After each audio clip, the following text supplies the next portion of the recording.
Hello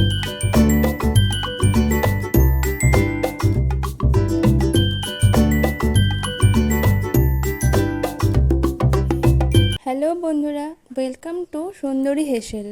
আজকে আমি আপনাদের সাথে শেয়ার করব রেস্টুরেন্টের মধ্যে টেস্টি চিলি চিকেন আমরা বাড়িতে কিভাবে বানাবো। আর আমার ভিডিওগুলো আপনাদের ভালো লাগলে লাইক আর শেয়ার করবেন, আর অবশ্যই সাবস্ক্রাইব করে আমার পাশে থাকবেন।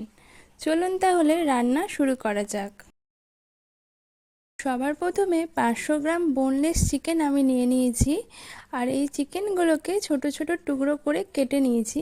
এরপর আমি এর মধ্যে দিচ্ছি একটা ডিম আর 1 চামচ পেঁয়াজ বাটা, আর দিচ্ছি এর মধ্যে 1/2 চামচ আদা আর রসুন বাটা।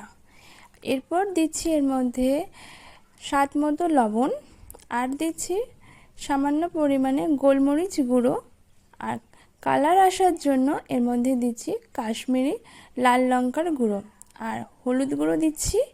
এরপর এর মধ্যে দিচ্ছি 3 চামচ কর্নফ্লাওয়ার।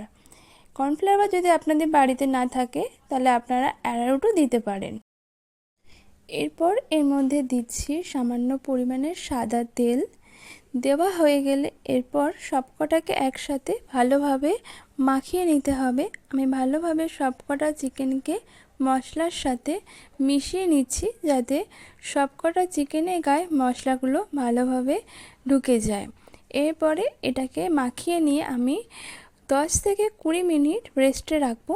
এবার পকোড়াগুলোকে ভাজার জন্য কড়াতে সবার প্রথমে আমি দিচ্ছি সাদা তেল। এরপর গরম তেলের মধ্যে একে একে চিকেনগুলো দিয়ে দিচ্ছি। এরপর নাড়িয়ে চাড়িয়ে ভালোভাবে ভেজে নেব। এই সময় গ্যাসের ফ্লেমটাকে লোতে রাখবেন, যাতে করে ভেতরের অংশটা ভালোভাবে ভাজা হয় আর কাঁচা ভাবটা না থাকে। লাল করে ভাজা হয়ে আসলে একটি আলাদা পাত্রে পকোড়াগুলো তুলে নিচ্ছি। এরপর একটি আলাদা পাত্রে 2 চামচ সয়া সস আর 2 চামচ টমেটো সস দিয়ে ভালোভাবে মিশিয়ে নেব। এরপর গ্রেভি বানানোর জন্য ওই তেলে রসুন কুচি দিয়ে নাড়াচাড়া করে ভাজবো। একটু ভাজা ভাজা হয়ে আসলে দিয়ে দেব কিউব করে কেটে রাখা পেঁয়াজ। এবার একটু পেঁয়াজটাকে ভেজে নিতে হবে। এরপর দিচ্ছি কিউব করে কেটে রাখা ক্যাপসিকাম।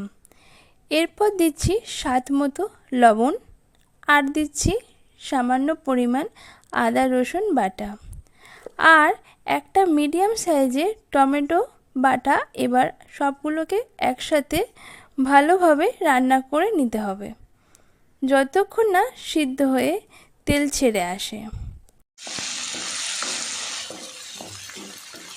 এরপর আগে থেকে যে সসটা বানিয়ে রেখেছিলাম সেটা দিয়ে দিচ্ছি, আর কালার আসার জন্য দিচ্ছি 1/2 চামচ কাশ্মীরি লঙ্কার গুঁড়ো।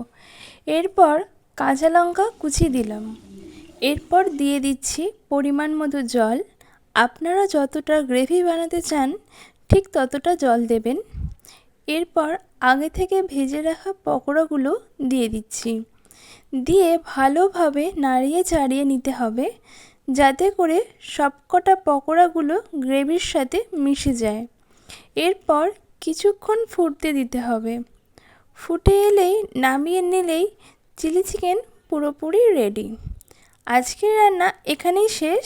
দেখা হচ্ছে আবার পরবর্তী ভিডিওতে। ধন্যবাদ।